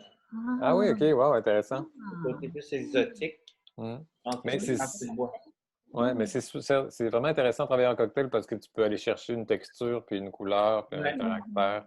Puis il est assez goûteux pour qu'on puisse le sentir bien dans le cocktail. Ça a beaucoup de notes tropicales aussi, là, juste en goûtant tout seul. Exact, oui, il y a un côté. À cause de couleur trouble, laiteux, ça me rappelle comme une boisson indienne lassi, sans alcool, qui coupe, quand on mange quelque chose épicé, ça coupe bien. Exact. Donc, c'est un bon type de saké pour les plats épicés, parce que c'est pas toujours facile, là, les accords avec le piquant et l'épicé. Souvent, l'alcool va ressortir. Le nigori, en général, je dirais, le sayuri fonctionne bien avec le piquant et les nigori, en général, avec leur côté crémeux, ça marche bien avec les épices. Puis, avec les desserts aussi, souvent, c'est intéressant en complément d'un dessert. Avec des fruits, ça marche bien. Donc, voilà. On va passer à un autre saké, autre type de filtration. Parce que là, on a parlé de nigori. Donc, nigori, c'est le terme pour les sakés partiellement filtrés, donc dans lesquels on laisse passer une partie de la lie de riz. Ça veut dire nuageux, hein, si je ne me trompe pas, ou un peu similaire. Nigori, oui, la couleur trouble. Couleur trouble, nigori. Le prochain saké, c'est aussi un style sans filtration, mais on parle d'une autre filtration, celle au charbon actif. Donc, il s'agit du Okarakuchi de la brasserie Akishika. Donc, leur Junmai Ginjo Muroka Nama Genshu. On va expliquer tous ces termes-là, inquiétez-vous pas, ça s'en vient. Donc, on parle en ce moment de Muroka. Donc, Muroka, ça veut dire qu'il n'y a pas eu de filtration au charbon actif. Voilà. Faut savoir que la plupart des sakés modernes, depuis les années 50, depuis l'industrialisation, sont passés à travers un système de filtration au charbon avant l'embouteillage pour enlever la couleur qui est naturelle dans le saké. Je peux vous montrer, d'ailleurs, je ne l'ai pas montré tantôt, mais le Uto est aussi un Muroka. Il n'est pas, puis on voit bien, là, vous voyez la couleur. C'est assez clair, donc ce n'est pas transparent. Pour que ce soit transparent, un saké, souvent, c'est qu'il a été passé dans un système de filtration. Celui-ci, au Karakuchi, ne l'a pas été. Est-ce que vous voulez montrer, un de vous deux, la couleur de votre Okarakuchi OK. dans le verre? Voilà, Ped est sur la... Ah. Donc, c'est ça. Il est un peu plus pâle que le Uto-Uto, mais on voit qu'il y a une petite coloration dorée, là. Donc, l'OCA, c'est la filtration. C'est quelque chose qui est en train de, tranquillement, pas de disparaître, mais disons que les brasseurs sont de moins en moins enclins à faire la filtration au charbon actif de nos jours. Parce qu'on enlève la couleur, mais on perd aussi du caractère, malheureusement. Parce qu'avant, il y avait un examen pour être reconnu comme saké. C'était la couleur devait être transparente. Alors, c'était pour ça aussi, mais cet examen n'existe plus. Exact. Dans les concours et dans les panels de juges officiels au Japon, on vérifiait que le saké était limpide. Ça faisait... En fait, c'est que ça permettait de vérifier que le saké, la fermentation avait été bien faite et qu'il n'y aurait pas de danger d'empoisonnement ou quoi que ce soit. De nos jours, le contrôle sanitaire, tout ça est tel que c'est plus nécessaire de vérifier ces choses-là. C'était pour ça qu'il y avait les ronds bleus, d'ailleurs, hein, Nico-san? C'est ça, exactement. On essayait de... c'est pas ça, mais on essaie de... Moi, je montre. On essaie de voir la couleur, la couleur transparente entre les deux lignes bleues. C'est ça. Deux ronds bleus. Comme ça, on peut voir exactement si c'est propre ou pas.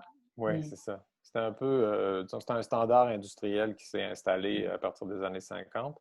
Et le Kiki Choco, c'est le choco de dégustation officiel, servait à ça. Donc, les ronds bleus.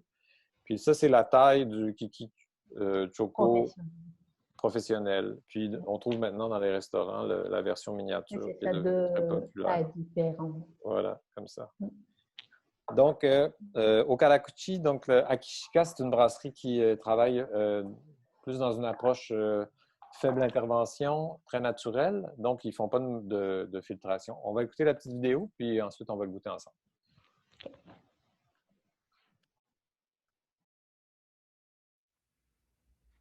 皆様こんにちは。秋鹿酒造6代目蔵元奥弘明です。蔵のある大阪府豊野郡能勢町は大阪の最北端に位置し、標高は約250メートルあり、自然豊かな典型的な里山です。当蔵はこの地で春から秋にかけて酒米である山田錦とお町を約20ヘクタール栽培しています。農薬や化学肥料を一切使用しない自然農法です。その後、秋から冬、そして春には酒造りをしています。年間通じて、米作りから酒造りを行うというスタイルで、当蔵では一貫作りって呼んでいます。日本の酒蔵ではまだまだ珍しいスタイルです。さて本題に入ります。今日は秋鹿大辛口生原酒のご紹介です。世の中の辛口という概念を吹き飛ばすためにこの酒を作りました。ちょっと大げさかもしれません。日本の居酒屋ではお客様は大抵こう言います。辛口ちょうだい。この辛口は味も旨味もない料理の邪魔をしないお酒を意味することが多いのです。ところがどっこい、味も旨味もおまけに酸もある自己主張の強い大辛口があるのです。それが秋鹿です。日本に百聞は一因にしかずということわざがあります。本当は一見なのですが、そのことわざ通りに一口飲んでみてください。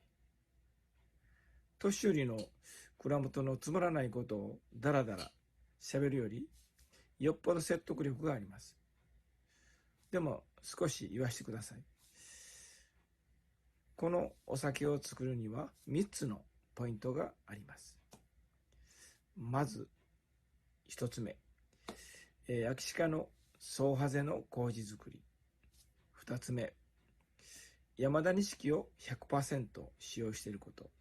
そして最後に境界11号という酵母を使っていること。以上です。では皆様、秋鹿大辛口をお楽しみください。ありがとうございました。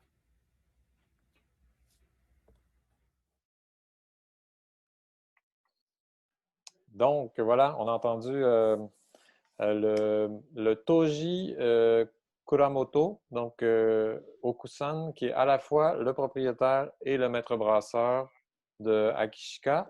Soit dit en passant, Okarakuchi est représenté au Québec par Bacchus 76 en importation privée. Donc, voilà, il faut communiquer avec Sébastien de chez Bacchus pour avoir ce petit délice. Et donc, pour revenir donc, à Okusan, donc, qui vient de nous parler, c'est ça, c'est quand même une approche très particulière qu'ils ont chez Akishika. Ils font, depuis déjà plusieurs années, ils font que du junmai, donc que du saké pur riz. Ils utilisent que du riz bio, local, et ils interviennent le moins possible, donc un peu dans l'approche nature du vin. C'est pas la même chose, là, mais c'est un peu le même esprit là, d'utiliser les ingrédients les plus naturels, locaux et d'intervenir le moins possible par des procédés, disons, plus technologiques. Parce qu'il ne faut pas se le cacher, là, brasser du saké, c'est beaucoup d'intervention. C'est pas juste laisser aller les choses. Donc, comment vous le trouvez? Vous êtes en train de le goûter? Oui, premièrement, j'ai bien aimé ce qu'il mentionne au niveau du saké. Il préfère laisser la place, comme dans les places à izakaya, nous, la nourriture. Ouais. C'est un accompagnement de la nourriture. On comprend plus le saké maintenant, avec son explication. Là, ce que j'ai fait, j'ai servi sur 2 verres différents, un qui est plus fermé et un qui est plus ouvert. Ouais. Et en passant, ça, c'est des beaux verres chez Renaissance à 50 sous. Ça n'a pas besoin d'avoir coûté cher pour bien le faire. Des beaux verres au Renaissance pour chercher, mais c'est des excellents verres pour le saké. Ouais. Puis, ouais, c'est ça. C'est intéressant ce qu'il dit, c'est ça. C'est vraiment une approche de saké à prendre en mangeant. C'est un saké d'accord, un saké de table. Il y a beaucoup de caractère. Il est très umami, donc vraiment un élément important des accords avec le saké, le umami. Avec quoi vous le serviriez-vous? Toi, Ped, avais-tu des idées ou Nico-san, tu avais l'air de savoir? Moi, j'ai choisi un plus ochoko, mais plus ouvert. Et plus grand aussi, et un peu plus épais au niveau de la bouche. Pour apprécier le maximum l'alcool fort et le goût droit, l'acidité et le côté qui vient directement comme ça. Oui, c'est ça. Ça envoie directement dans la bouche. Ça appuie sur le caractère un peu. Là. Oui. On peut passer peut-être à travers les termes de ce nom-là, parce que je pense qu'il y a beaucoup de gens qui se demandent donc, ce que ça veut dire. Nico-san, tu peux nous aider avec ça, je pense. Alors, Okarakuchi d'abord. Ça veut dire grand. C'est le même caractère chinois que Dai Ginjo, c'est-à-dire grand Ginjo. Okarakuchi, donc c'est grand. Et Kara, piquant, sec. Kuchi, la bouche. Donc ça veut dire Okarakuchi, c'est très sec. C'est ça, c'est la bouche très sèche. Donc, bouche très sèche. Oui. Junmai Ginjo, on en a parlé. Vous savez. Muroka, donc tu as expliqué. Oui, Sébastien de chez Bacchus, d'ailleurs, disait, c'était un bon commentaire, il disait plutôt que de dire non filtré, il disait non clarifié pour l'opération au charbon actif, clarification au charbon actif. Donc, juste pour pas mélanger. Donc, non clarifié, Muroka. Muroka. Nama, donc nama veut dire cru, comme poisson cru, nama, sakana, comme ça. Mais dans le monde de saké, nama veut dire il n'y a pas de pasteurisation du tout. Il y a normalement 2 fois de pasteurisation avant de mettre en stockage et avant de mettre en bouteille. Mais quand ni l'un ni l'autre n'existe pas, on peut appeler nama. Nama, c'est ça. Donc, nama était réservé au début juste pour les voisins. Les sakés qui viennent de sortir étaient donc distribués juste aux voisins, mais après le système de transport ou le contrôle de la température chez les boutiques de saké était amélioré, donc ils ont commencé à transporter les namas ailleurs. Oui. Et maintenant, en dehors du Japon, donc. Oui, parce que c'est ça, il faut comprendre que la pasteurisation stabilise le saké. Donc, si les namas non pasteurisés, il se conserve, c'est-à-dire qu'il est toujours vivant, donc il continue à vivre dans la bouteille. Et si on ne le réfrigère pas, par exemple, pendant tout le transport, si on l'envoie jusque chez nous, il peut tourner, se perdre et donc devenir imbuvable. Ça demande beaucoup d'attention, beaucoup de soins et beaucoup de contrôle aussi. Mais maintenant, c'est possible. Oui. C'est super intéressant à goûter parce qu'on le connaît peu ici, le nama, puisqu'il est difficile à exporter, évidemment. Donc, pour les gens qui sont allés au Japon, souvent, ils vont avoir goûté des namas, peut-être même sans le savoir. C'est ça, la fraîcheur est incroyable. C'était pas possible avant, mais maintenant... Oui, c'est une expérience à faire quand même. Le caractère très explosif, là, très franc, c'est vraiment complètement différent. C'est un autre style, vraiment. Exactement, oui. Genshu? Oui, Genshu. Il n'y a pas d'ajout d'eau. Vous voyez, le taux d'alcool, c'est 18%, donc c'est assez haut parce qu'il n'y a pas d'ajout d'eau. Exactement. Parce que la plupart des sakés sont dilués pour les ramener. Donc, le brasseur va remettre de l'eau de source, l'eau qu'il a utilisée pour brasser souvent. Il va en remettre pour abaisser le taux d'alcool pour rendre le saké plus... 14-15%. Le but étant de le rendre plus accessible en bouche ou plus léger. C'est un choix, en fait, du brasseur, mais la plupart le diluent. Donc, si vous voyez Genshu sur une étiquette, ça veut dire qu'il n'y a pas eu de dilution suite au brassage. Et donc, le saké est à sa pleine teneur en alcool.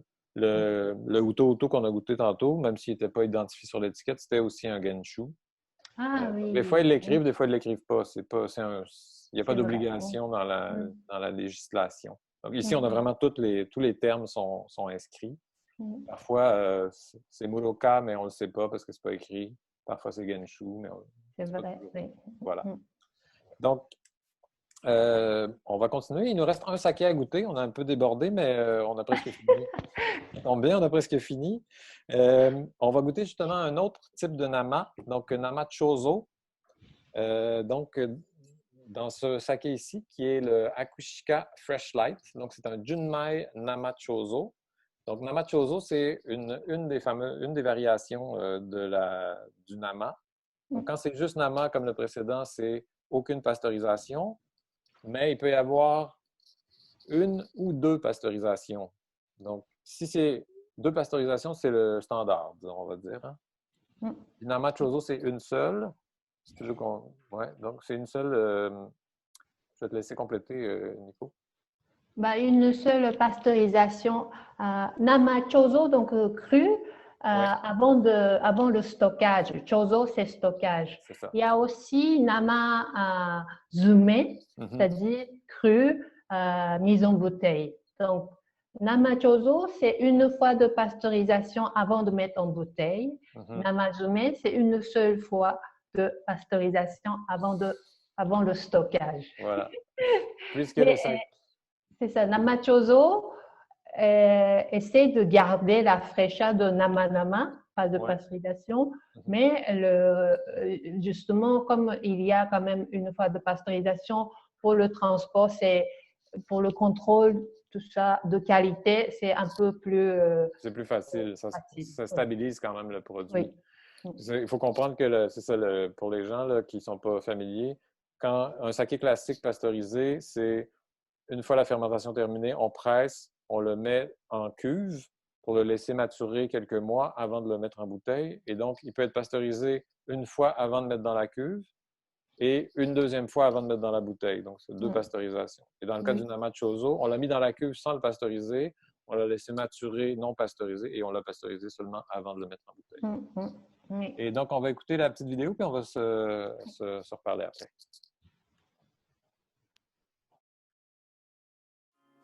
Bonjour, je m'appelle Kuniko Fujita, conférencière et sommelière internationale de saké japonais.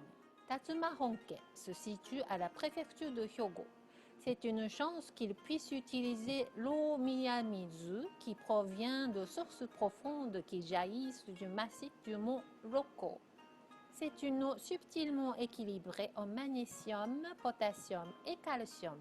80% du saké est constitué d'eau aussi.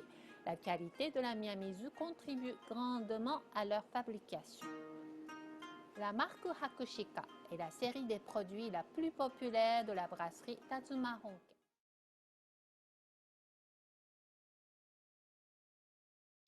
Donc voilà, c'est terminé. Oui, c'était effectivement, vous n'avez pas vu double, c'était Kuniko Fujita en personne qui nous a présenté ce saké. Donc on a la brasserie, l'agent qui représente Tatsuma Honke qui a demandé donc à Kuniko-san de préparer une petite présentation. Donc, Tatsuma Honke, donc, il brasse ce saké qui est Hakushika Fresh Light. On va goûter maintenant. On a parlé d'un peu de Namachozo. D'ailleurs, l'agent qui représente Hakushika, c'est Featherstone des Hôtels. Et ce produit-là est disponible en SAQ. Ben, c'est déjà dit, hein, le titre Hakushika Fresh and Light. C'est frais. Oui, exact. Mais c'est l'expression très classique d'un Namachozo, c'est-à-dire le but étant de garder l'espèce de fraîcheur du Nama, mais comme il a été quand même pasteurisé une fois, on n'a pas le côté plus explosif, donc on est en fraîcheur et en douceur. Oui. Ça se prendrait bien en apéro, en fait. On aurait pu commencer par celui-là aussi. Oui, le taux d'alcool est un peu plus bas que la moyenne, comme 13%. Oui, exactement. Oui. Donc, ça se consomme vraiment facilement avec des poissons blancs, avec des sashimi. Ça, c'est vraiment un style sashimi, très sushi, classique. Super beau. Là, sur la terrasse, quand il fait un peu chaud, là, ça, c'est parfait. Exactement. Ça descend tout seul. Donc, tout le monde a pris un verre de vin. Comme ça, les verres, comme ça ou comme ça? Oh, c'est un verre en étain, ça? Oui. Ben, j'entends. Ouais, je suis jaloux de ta collection, Kuniko-san. C'est juste une partie. Ah oui, d'accord, bon. OK. Je suis folle, excusez-moi. Oui, mais il y a tellement de beaux objets. Moi aussi, je suis un peu maniaque. Je collectionne, mais pas autant que toi, clairement. Mais c'est vraiment un des plaisirs aussi du saké. C'est tous ces beaux objets qu'on peut utiliser pour la dégustation. Hein. Donc, oui, les verres à vin sont... Comme moi, j'ai décidé de prendre celui-là dans un verre à vin pour magnifier un peu son caractère. Il est très léger. Mais il y a tellement d'ustensiles de service possibles dans la tradition japonaise. Certains sont moins des instruments de dégustation, plus des instruments de présentation, mais c'est tellement beau. Je vous montre ça. Peut-être que vous connaissez. Ah oui, ça, c'est très drôle. Ça, c'est un jeu pour boire avec tes amis. Tout ça, c'est ustensile pour le saké. Il y a une sorte de, comment dire en français? Dé? Non. Ah oui, il y a un dé? Dé, comme ça. Ouais. Et on boit un visage, on doit choisir ce visage pour boire. Et quand c'est ça, c'est petit, c'est stable, c'est OK. Mais quand on doit boire avec ça, il y a un trou ici au niveau de la bouche. Donc, il faut toucher ici. On doit boire d'un coup parce que il y a un... On ne peut pas le poser. On ne peut pas le lâcher. Déposer. La même chose avec ça, c'est plus grand et le nez est tellement long, c'est pas stable. OK, ça, c'est vraiment dangereux. Ça, c'est un jeu pour terminer la soirée couché Les par buvards, terre. oui. Oui, oui. OK. Oui, c'est pas mal, ça. Donc, on va tranquillement terminer notre soirée. On n'a pas parlé de l'eau, c'est ça? On voulait parler un peu de Miyamizu, parce que là, on a eu plusieurs brasseries de la région de Nada qui utilisent l'eau très célèbre là, donc de cette Mio. région. Oui, Mio. Sayuri aussi. Sayuri Non. aussi. Non, Sayuri, c'est Non, Sayuri, c'est Kyoto. c'est Kyoto. Oui, c'est ça. Ah. Donc, on a Mio et celui-ci. On va retrouver l'autre. Ok, Hakushika. Hakushika. Donc, Oui. Miyamizu, qui est cette fameuse source d'eau pas loin de Osaka, entre Kobe et Osaka. Où il y a C'est l'eau relativement dure. L'eau japonaise est en général très douce. Exactement. Mais Miyamizu, c'est quand même relativement plus dur que les autres eaux au Japon. Exact. Et il y a beaucoup, donc par rapport à d'autres eaux, il y a plus de minéralité et c'est plus facile à traiter pour faire la fermentation. C'est ça. Ça favorise une fermentation plus vigoureuse, plus rapide. Oui. Et donc, à une époque où c'était plus délicat de fermenter, où il y avait plus de risques de perte, de contamination, ça a permis à cette région-là de prendre l'avantage sur les autres. Et c'est pour ça qu'il y a autant de brasseries, en fait, de qualité, mais aussi en nombre, parce qu'ils avaient un gros avantage à une certaine époque et ça donne un caractère unique à leur saké aussi. Là. Donc, on en a goûté quelques-uns ce soir. Oui. Le premier Junmai Ginjo Zen de Miyagi, je pense que l'eau était plus douce.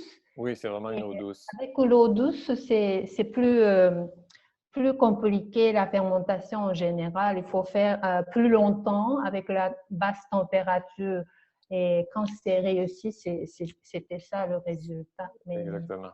Oui, parce que l'eau est centrale dans la production, dans la fermentation du saké. Donc, la qualité de l'eau va faire une énorme différence sur le caractère. Et son taux minéral va faire une énorme différence aussi. Exactement, oui. On approche donc d'avoir dépassé plus que nécessaire. Donc, est-ce qu'il y avait des questions peut-être? Oui, ce serait le moment de prendre des questions s'il y en a qui n'ont pas été répondues et qu'on gardait pour la fin. On va voir ce qu'on peut faire. Alors, Délan et mon équipe dans les coulisses, est-ce qu'il y a des questions à nous transmettre ou est-ce qu'il y a des gens qui aimeraient poser des questions maintenant? C'est le moment. On est là pour vous. Ça semble être tranquille côté questions. Donc, si vous avez des questions, utilisez la boîte questions et réponses pour qu'on sache bien que c'est des questions. Ah, on nous demande comment s'appelle le jeu que tu as présenté, Nico-san. Bekuhai. Bekuhai.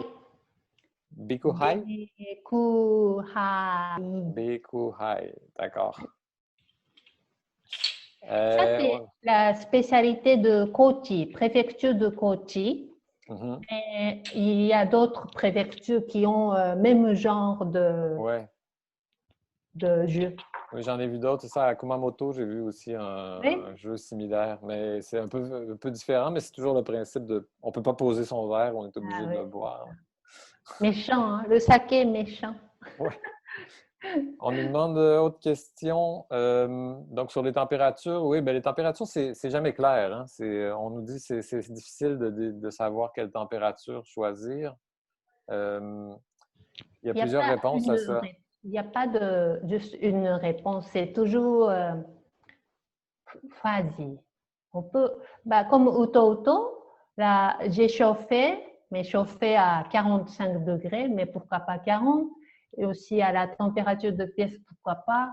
Donc, ce n'est pas juste une seule réponse. Non, c'est ça.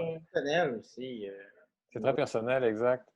Exactement. On a des préférences. C'est sûr que si on veut simplifier, on peut dire les Junmai Ginjo, Junmai Dai Ginjo, les Ginjo en général plus aromatiques à servir frais, Les styles plus riches, plus ronds sont plus propices à servir chaud.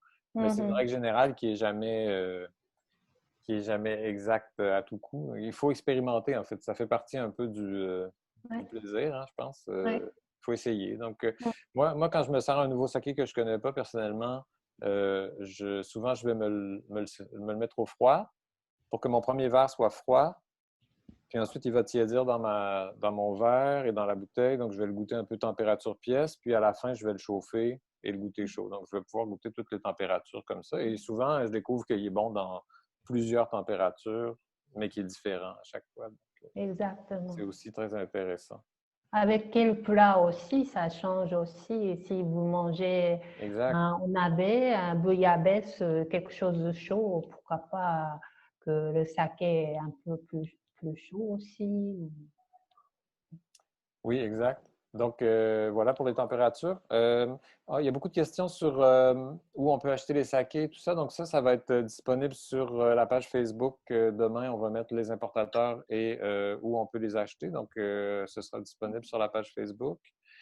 Sinon, je voyais une question sur le riz bio, donc la riziculture biologique. Oui, on nous demande s'il existe des appellations bio pour le riz au Japon. Oui, ça existe. Mais c'est pas encore très développé. C'est encore rare. Non, ça a commencé. Ça a commencé au niveau marketing. Il trouve c'est important. Mais comme pour brasser pour produire le saké, on doit absolument polir le riz. On enlève l'extérieur du riz et souvent on enlève beaucoup et c'est pour ça aussi que le riz est tellement comment dire, le thème bio n'était pas dans leur concept parce que c'est pur, parce qu'on enlève l'extérieur. Oui, c'est ça. Donc, mais je pense que c'est une tendance qui se développe quand même. Puis de plus en plus, on le voit. On l'a vu, la brasserie Akishika qui fait le Okarakuchi, eux, ne travaillent plus qu'avec du riz bio. Et ce n'est pas les seuls au Japon qui commencent à... C'est les petites brasseries en général, parce que, évidemment, la disponibilité du riz bio et le prix limitent un peu les possibilités. Mais ça se développe.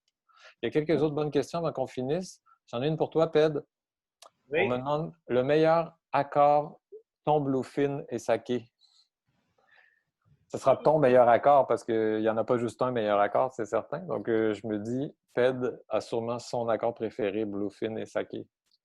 Ben, le bluefin en tant que tel, c'est un peu difficile à répondre parce que c'est un gros poisson. Ça dépend de quel morceau tu prends. Ben, c'est ça, exactement. Il y a la partie plus grasse, la partie plus maigre, la mi-maigre.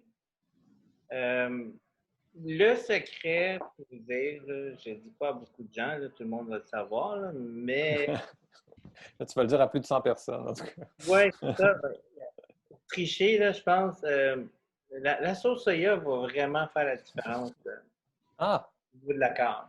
Le thon seul en tant que tel est quand même extrêmement difficile à faire l'accord parce qu'il y a beaucoup d'iode, c'est très iodé. Fait que le thon, l'alcool va sortir directement autant dans le vin, autant dans le saké.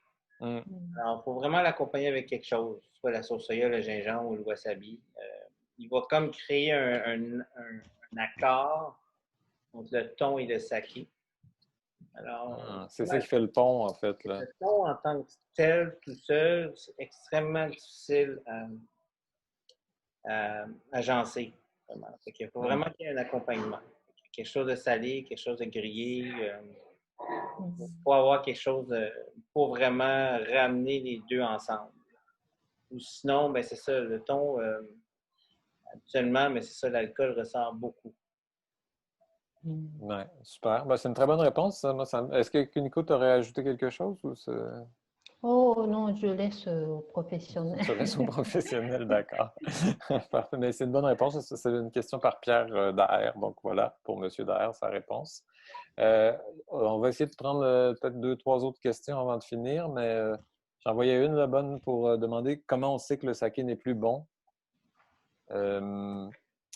je peux répondre. Là, ça. Le saké change. Hein, surtout s'il n'a pas été pasteurisé, il change vite. S'il a été pasteurisé, il change quand même. Surtout s'il est gardé à des températures plus chaudes. En général, on dit consommer la bouteille dans l'année ou 2 ans. Mais encore là, il y a des variations. Mais il va changer, mais il peut rester bon. S'il est plus bon, c'est le terme, c'est namahime, je pense. Himeka.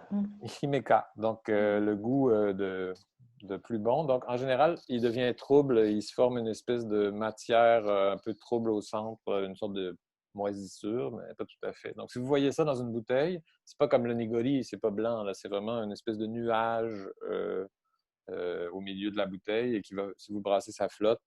Si vous voyez ça dans une bouteille, c'est plus bon. Et il suffit de l'ouvrir pour la sentir. Vous allez tout de suite comprendre qu'il n'est plus bon. Puisque le himeka, l'odeur de hime, c'est pas très agréable. Ça sent très fort. Donc voilà pour ça. Je regarde rapidement là, s'il y a des questions qu'on peut répondre. Donc, les caisses mixtes, malheureusement, ne se poursuivront pas puisque c'était juste spécial pour l'occasion. Et puis, je pense que sinon, pour les disponibilités, tout ça, vous pouvez nous écrire sur la page Facebook de l'ASQ, l'Association Saké Québec, ou nous écrire à info@associationsakéquebec.com. On va vous informer pour les disponibilités et les produits au Québec. Donc, je pense qu'on va s'arrêter là-dessus parce que les questions continuent d'affluer, mais ça fait déjà un moment qu'on a dépassé l'heure. Et puis, tout le monde est de bonne humeur, mais quand même. Oui, c'est ça. Donc, merci, Ped, d'avoir été là. Merci, Kuniko-san, pour votre présence. C'était très agréable. Je remercie à nouveau le Consul général du Japon pour son support. Également, tous les gens qui se sont joints à nous. Merci beaucoup. L'Association Saké Québec, donc constituée de plusieurs agences dont vous voyez les logos en ce moment à l'écran. Vous remercie d'avoir été là. Et je vous remercie personnellement également. Donc, merci à tout le monde. Et puis, on espère que l'année prochaine, on pourra faire un Kampai Montréal en personne. Et puis, on se laisse sur un dernier petit Kampai. Donc, je vous invite à lever vos verres et à faire Kampai avec moi au compte de 3. Donc, 1, 2, 3. Kampai! Merci. Merci tout le monde et à très bientôt. Merci.